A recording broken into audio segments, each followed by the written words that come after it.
Today we're going to have a couple of quick slides, just overview of the Student Journalism Challenge, and if you're not familiar with Student Reporting Labs, sharing a little bit more about that.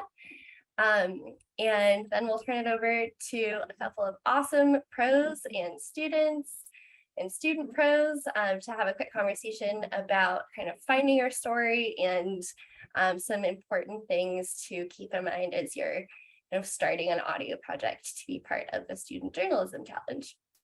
And I didn't introduce myself yet, but I'm Christine Nicholas, and I'm managing collaborations and engagement for Student Reporting Labs. And yeah, we'll jump in. And Leah, would love to hear from you in the chat, kind of where you're calling in from and what made you excited to be here today, and maybe where you are in the process or how you might want to be connected with this challenge. So Student Reporting Labs is a nationwide youth journalism program focused on video storytelling, community journalism, and civic engagement. It started 13 years ago. Leah Clapman's on the call, and she runs the thing. And we're excited about always student voice and youth perspectives, and really bringing those to the forefront and providing bigger platforms for them. So our goals are always to support students learning through stories, experiences, and skills, amplify those student voices, and celebrate great student work. And that's really what the Student Journalism Challenge is all about, just kind of celebrating that student work. And it's our first time doing it. So this Student Journalism Challenge is kind of the first time we've done a competition, and the first time that we're opening it also to the formats of print and audio in a bigger way beyond our podcast. Yeah, so we're excited to be doing that and kind of sharing a little bit more about how you can get involved. So it's for students who are 13 to 18 years old. Everyone who submits something has the opportunity to get published and win prizes. So that's kind of what we're looking for. You start out, you want to choose your format. So you might choose print or video. If you're in this group, we hope you've chosen audio, because that's what we're talking about today. And we're looking for a piece of journalism. It's for audio, 4 minutes long. So it's a pretty short story. And we're looking for things that are around the theme, my education, my future. So it's really broad. And if you're a student or an educator, like probably so many things that you're experiencing every day could fall into this category. And you are truly the experts kind of in that realm. And those are the stories that we're really excited to hear over the course of the next few months. So we're near the early phase of this challenge. The deadline's not until December 2nd at 11:59 p.m. Eastern time. So there's a few months to kind of be working on these projects. And today we're really thinking about kind of that beginning part of the process, finding your story, and I'm also sharing about some of the resources that we have available for students and educators as they go through this process. We know not everyone has a journalism program at their school, and folks may or may not have had experience with audio or journalism as a whole before. And so we want to be sure to provide those as well. You can find all of those resources and more details about how to apply and submit your projects at studentjournalismchallenge.org. And now I'll turn it over to our speakers. So we have Zion Williams, if you want to wave. She's one of our SRL student reporters. She was a Gwen Ifill Fellow this summer and was a host of On Our Minds Season 1. We have Carolina Hidalgo, Radio Rookies manager and producer, and Briget Ganske, SRL Youth Media Producer and producer of On Our Minds. So Briget, over to you. Thanks so much, Christine. Yeah, so we are just going to talk a bit about finding stories and tips for producing audio stories that students who are doing the Journalism Challenge might find really helpful with their own pieces. So just a question for both of you. What do you think is really powerful about audio stories specifically? Like, what makes them really unique compared to other mediums? Yeah, I can go first. I think what makes like audio stories super unique is having interesting characters who have a story to tell, who can, contribute to your story you're telling. And honestly, just make sure everything is planned out accordingly and that everything is consistent and coherent when you're making this story.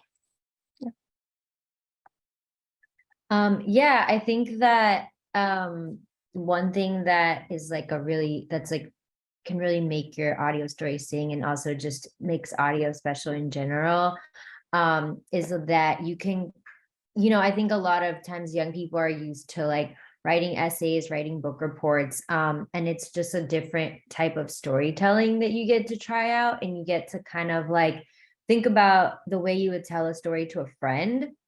And so I think there's just a kind of intimacy about that, so that then the listener feels like they're talking to someone and someone is just telling them a story, and you can be more conversational, and you can add emotion, and you can add tone into your words in the way that you can't when you're writing, because you could read the same sentence in different ways. You can say it sarcastically, you can say it funny, like you kind of just get that ability to like add extra meaning to your words, and also get to use your words, but to like have them almost say more. I love that. And that's something I think if someone's trying to decide like what medium to use, that could be really helpful for helping them decide that, oh, this story could be really good for audio.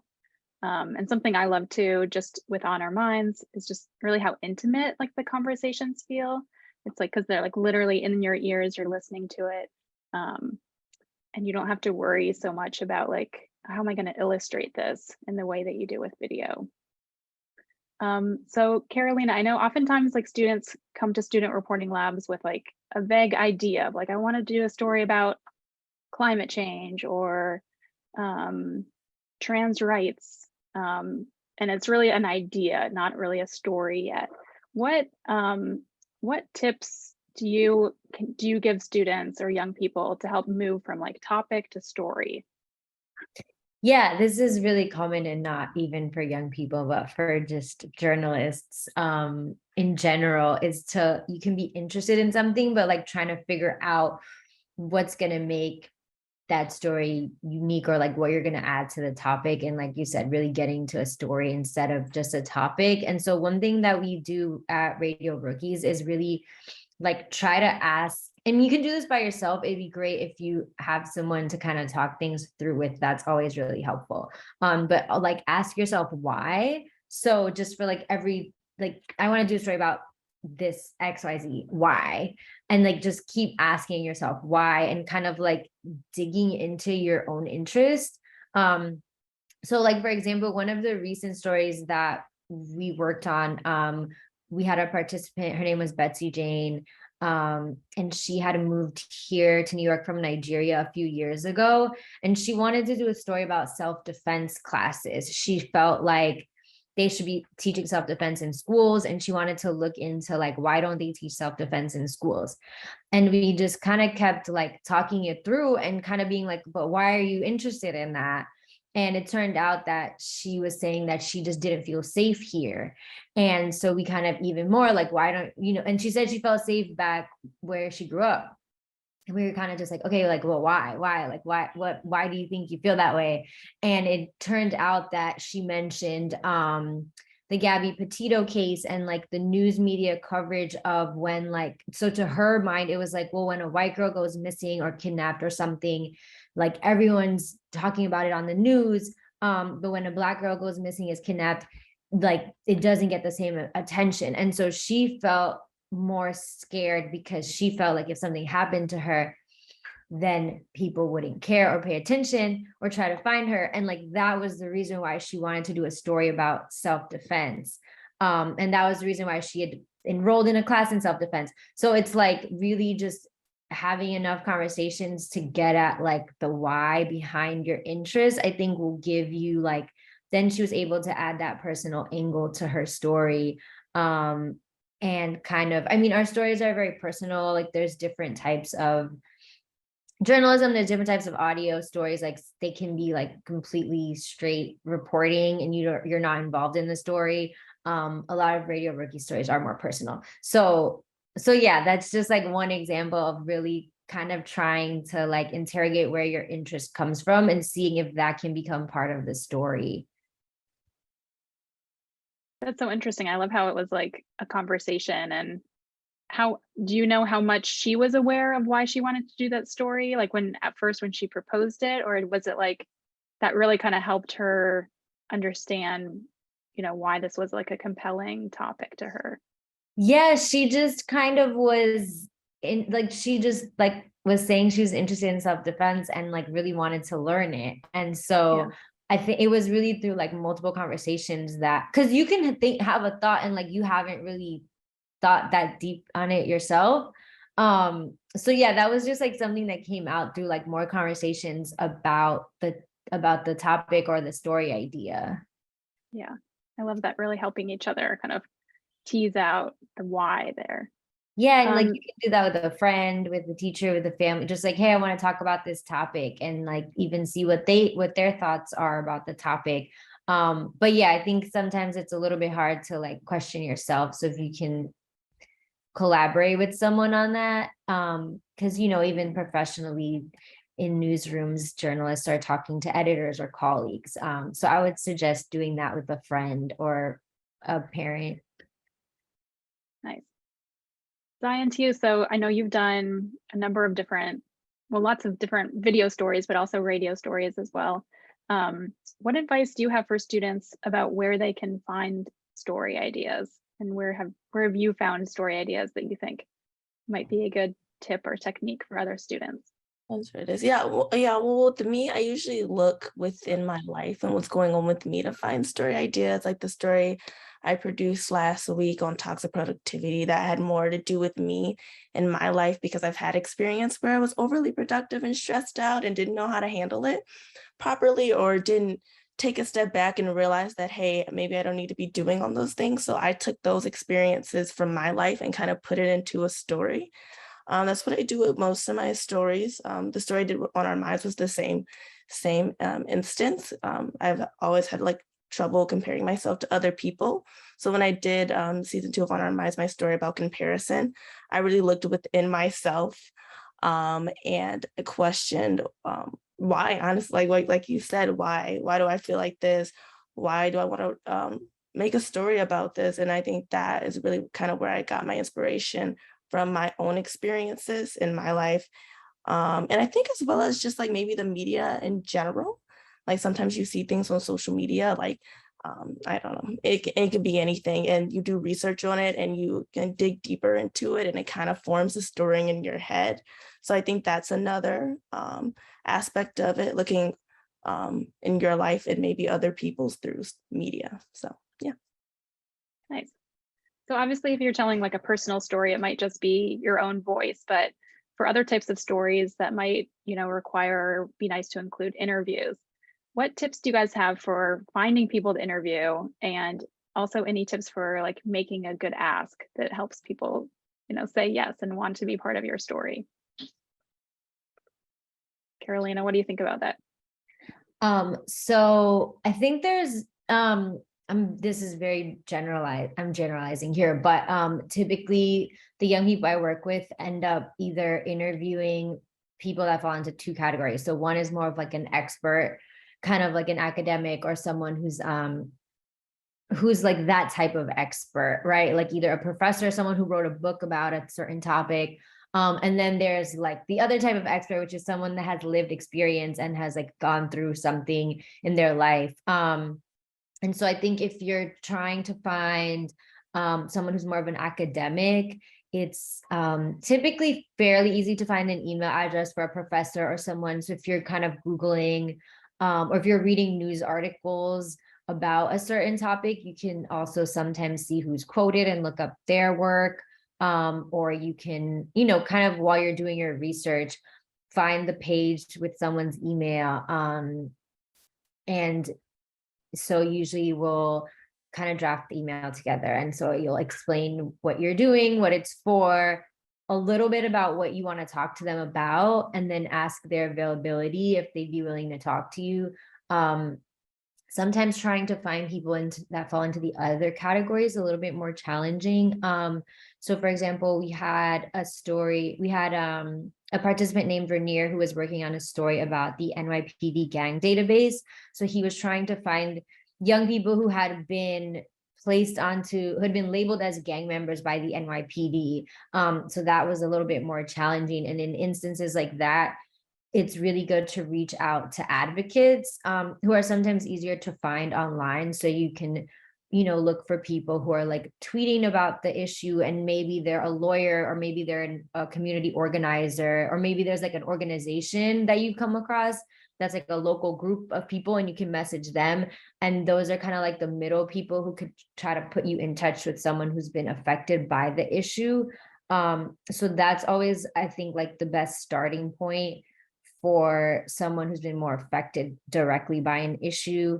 It's groups like that, lawyers, find people talking about it on social media, find like if there's like a protest or something about it, an event, a community board meeting, go to that. And usually you'll find those types of advocates there if you don't find people directly impacted. And then, you do the same thing, like explain what you're doing, what it's for, and really just try to be concrete about what you'd want to talk to the person about. So just like, I want to interview someone about their experiences with XYZ, like I'll ask them about, you don't have to send the questions, but like, I think it's just always helpful to be a little bit specific in your ask. And usually we'll do it that way. So for that one story I mentioned, Rainier was able to find someone who had actually been in a gang and talked about it, and then someone who hadn't been in a gang and was like mislabeled and entered onto that database. And that was through really like mostly trying to find lawyers who work with people that might have been affected. Yeah, I agree with Carolina. So I think that's true in students. Like I usually try to find someone who's either an expert or has that experience. It really depends on the story itself. But I feel like when you're interviewing people, you really want to think smart about who you're interviewing and why you're interviewing them. You really want to make sure that the person, cares about the topic, is interested in talking about it and comfortable in talking about what you're trying to discuss.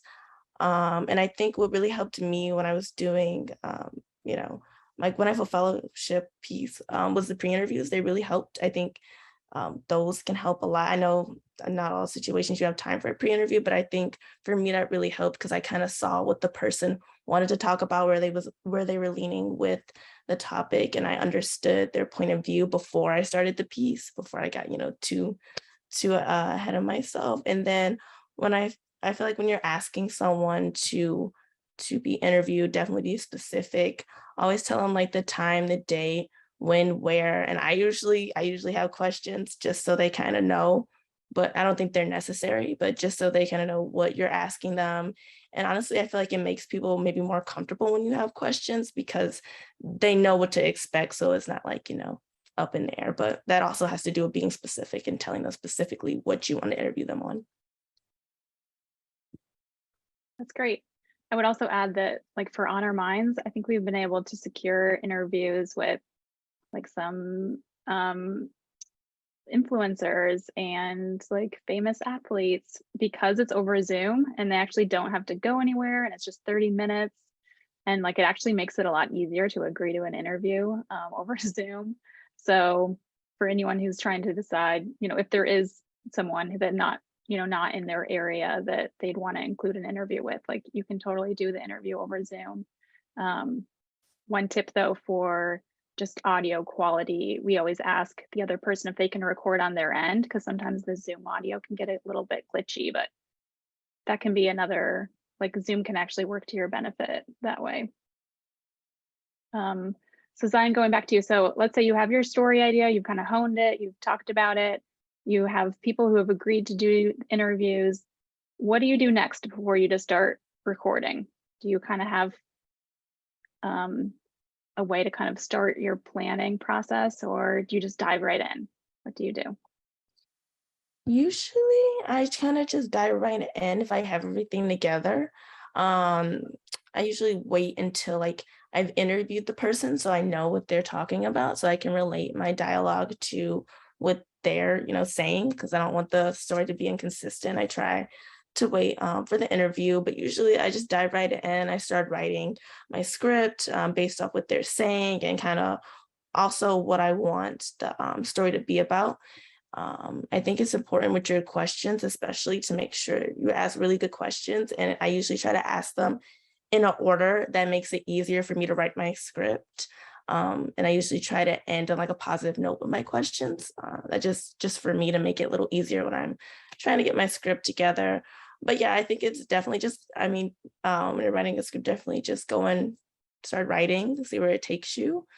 Start early so you have time to revise, because sometimes when you're doing that rough draft, that first one probably isn't going to be the one that you want to put out there to everybody. So I usually just start writing, don't think about it too much, and then I just give myself enough time to revise.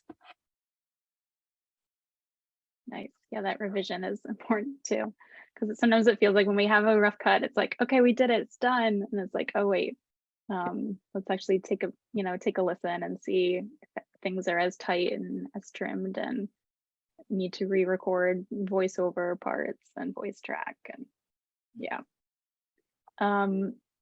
Carolina, tell me more about like what elements of audio people should remember to collect, especially when they're like in the field.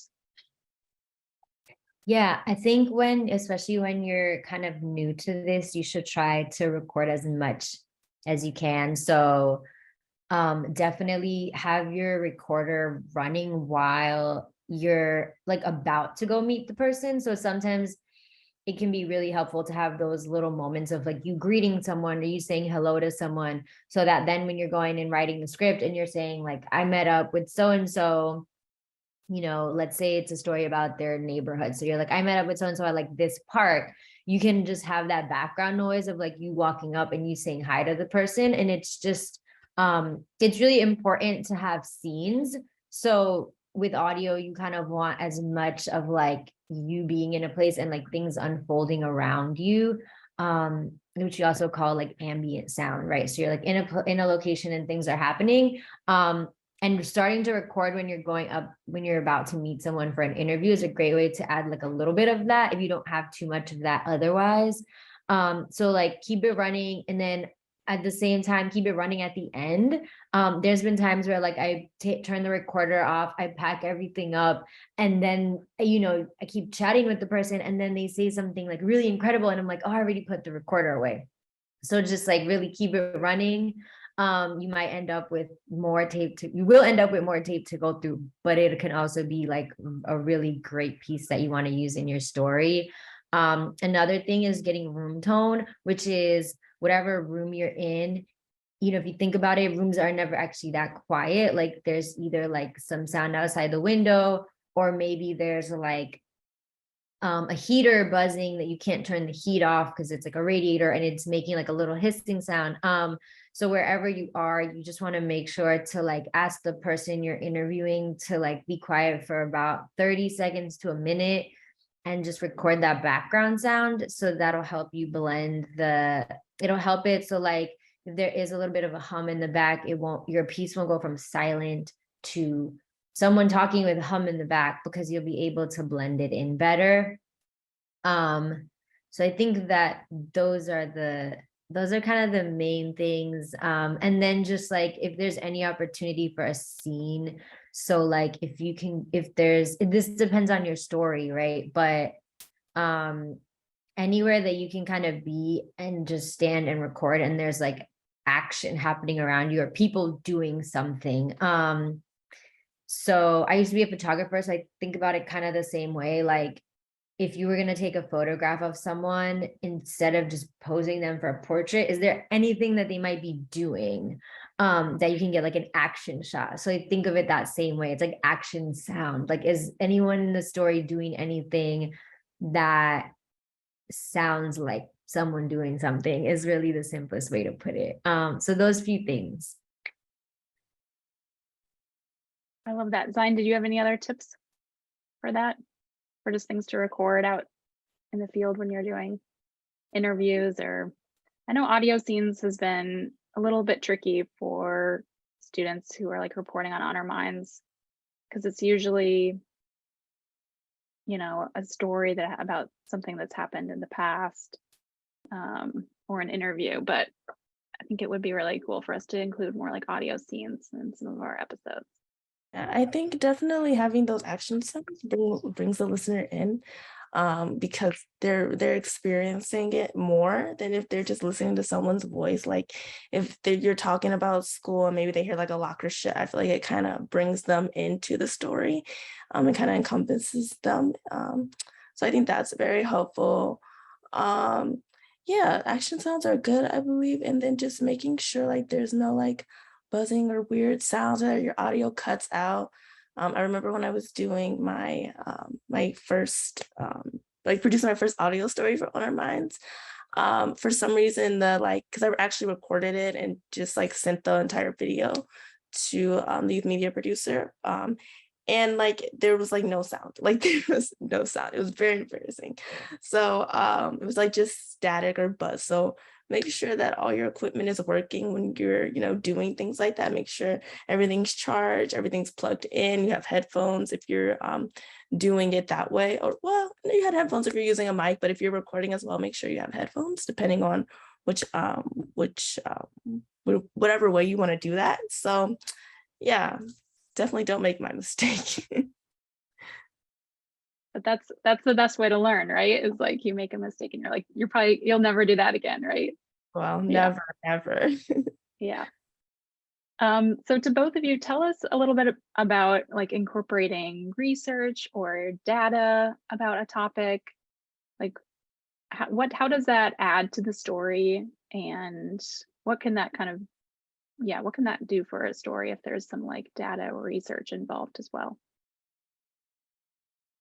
Yeah, I think when you have data, I think it definitely makes the story more real, more realistic to the person who is like listening to it, because now they have that evidence that, oh, this is actually happening. It's not like just something someone's saying.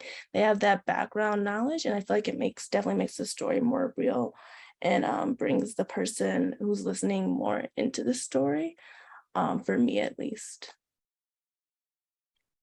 Yeah, I think just like Zion said, it can just kind of highlight the scope of something. So if you're hearing from someone about an issue that affects them, and then you have numbers about how many people this is affecting, or like in this particular city, how many people this is affecting, or if it's something that has to do with like budgets or money for something, like always just like having numbers just gives like scope and context. Okay, I see a question for the panel here in the chat. If you are using your phone to record audio, what would you recommend for how to record? Is there a specific app or voice memo? I always use the voice recording app that comes on the iPhone. I'm sure there are things that you can download that are similar on other types of phones. I think that a lot of phones maybe come with a similar app now. But we have had participants record on that iPhone app. And as long as there's no noise going on in the background, and you really kind of you have the mic pretty close to the person, or you have the phone pretty close, that the audio can be really good. And like you even said earlier, Briget, like asking someone, whenever I interview someone on Zoom, I ask them to just use their phone and like hold it up, and like not too directly in front, but like a little off to the side, so they're not like breathing into it. But I'll ask them to record their end on that. And then usually like before they get off, before we end the Zoom, I'll ask them to send it to me so I can make sure I have it. And of course, I'm recording the Zoom on my end.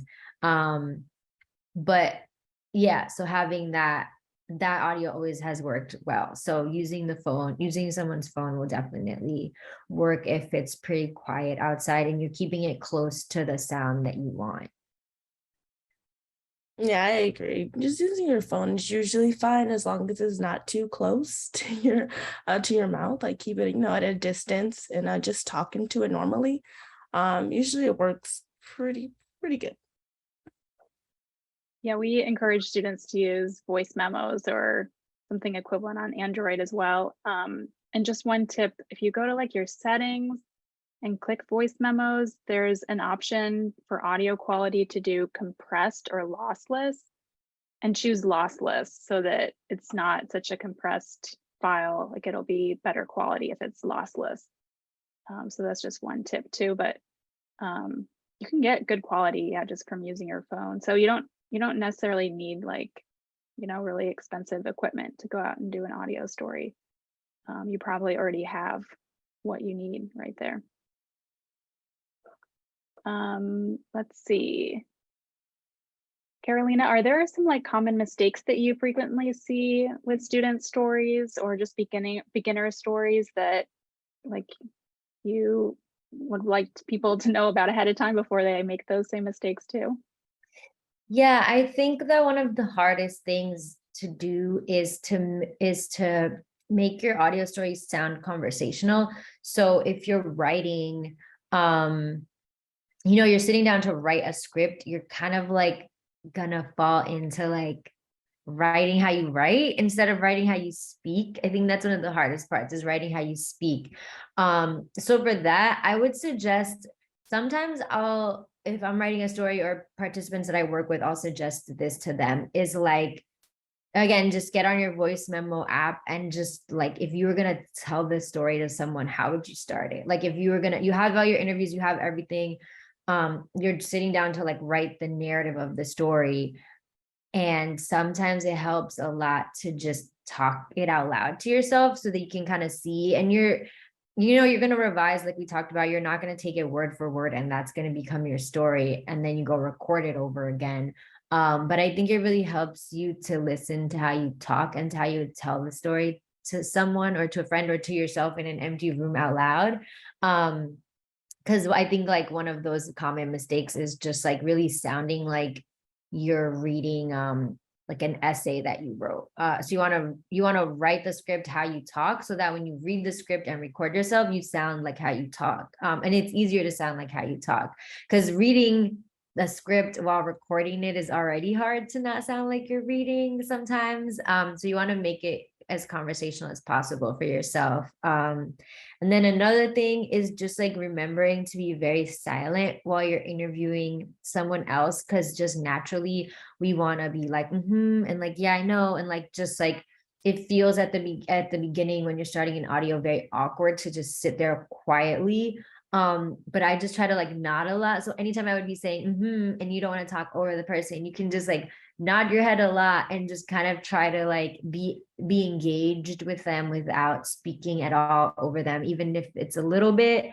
And then you're gonna go cut that part of the tape, and you realize that you're kind of talking over them. That's never a good feeling. So those are a couple things I can think of. Can you think of anything else, Zion, that you've done, that you've learned from, or that I don't know, or even being a host, kind of you've learned about speaking more naturally, or ways that sound natural even if it's scripted? Yeah, to speak more natural. I think really with me, it's like to speak more naturally, I kind of use my hands a little bit, like I'm actually talking.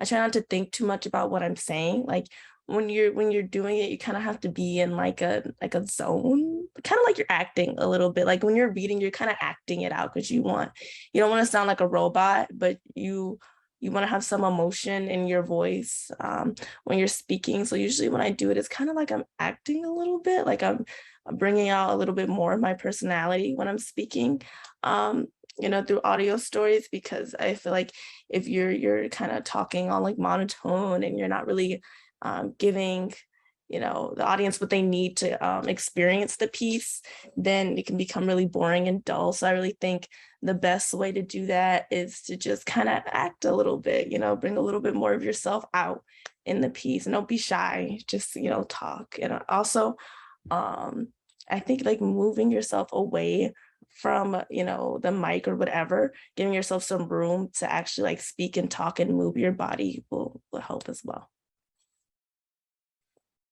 All those are really great tips. If anyone has a question for anyone here, we can just put it in the chat, or it's a small group, so if you want to unmute and ask yourself too, that would be nice. And while folks are thinking, yeah, I go ahead. which is kind of like there's so much stuff going on in education right now, like feel like there's some tension around like a lot of different topics. And I think for that reason, and also just for like being in a position as a student journalist, there can be some specific challenges around doing that type of reporting, especially depending on the kind of story. Like if you're going to go report on a school board, or if you're trying to report on something that's happening in like the way that your school is being run, like those types of things can be more challenging. And so maybe for Zion or Carolina, for like some of the students that you worked with, or Briget too, like what might be some of those things that are important in navigating some of those challenges as a student journalist specifically? What advice would you have? To navigate those challenges. I think really just being aware of what's going on in your community and your school, really understanding what's happening and how you want to report that topic.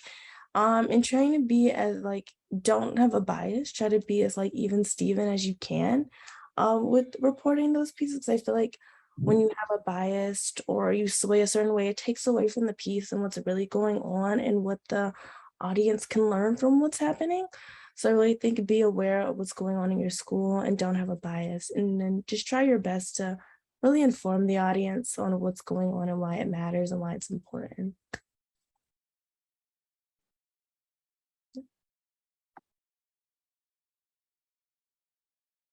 I think that when you're thinking of ideas, you can try to not be too literal, and kind of, I think that themes can be interpreted different ways. So I think if you spend a lot of your time in school, right, like a lot of your life is happening at school, you can find ways to kind of get creative about making certain stories, making sure that certain stories that you want to tell fit the theme, because it is such a broad theme. So I would say, like, don't think that you have to be very, very literal about it. And maybe going back to our earlier conversation about like, why does that interest you? Or, keep kind of digging in, finding like a really personal angle of like, what exactly interests you. Because yeah, if like you don't care about the topic, like it's going to be hard to like make it, really interesting. So find something that like, is truly interesting to you, that you want to dig into and spend time like, exploring through your story. Any other recording tips that like we haven't talked about? Obviously, if you have any kind of mic, that can help increase the audio quality so it's not picking up as much like background noise. For anyone who's kind of new to audio but has done video, like you can use all the same video programs to edit audio. Like let's say, iMovie or Premiere. You can still edit just the audio in the same program. You don't necessarily have to learn a whole new audio program software to edit your story. So I know a lot of students in like AV classes and broadcast journalism classes, like they already know how to edit video, and then audio is kind of something that you can use the same skills and same techniques for editing that you do with your video stories too. And Carolina, Zion, any final thoughts or things you want to make sure to share before we close out? I would just say, just find a story that you're, passionate about and that you care about and that you're willing to take the time on and like form and fall in love with when doing any story. So yeah, that's my advice. I would suggest really taking advantage of this one-on-one meeting opportunity. I think that's really a really cool thing. And if you might be a little bit shy about it, I think it's great that you're doing those one-on-ones. So I would take advantage of that, talk through different ideas. It's always helpful. Like I mentioned earlier, it's just always helpful to talk things through. Thank you so much, Zion and Carolina and Briget. You shared a lot of really great insights that I think will help anyone who's here today or watching this recording afterwards start their story. So thank you all so much for this great conversation, and thanks to those who've joined us, and we really appreciate you spending a little bit of your day with us. And yeah, the deadline again is December 2nd. So you have a couple of months to work on this. We're going to be doing a second round of workshops in November to cover more of like getting across the finish line. So this was starting your story, that's sort of like putting it together, and kind of advice for that part of the process. So we hope you'll come to those as well. And in the meantime, if you have questions, you can reach out to us at the Journalism Challenge email, or you can email me directly, Christine, and I'll include that information in the follow-up too. And that is it for today. So thanks so much, everyone, for joining, and we'll see you next time.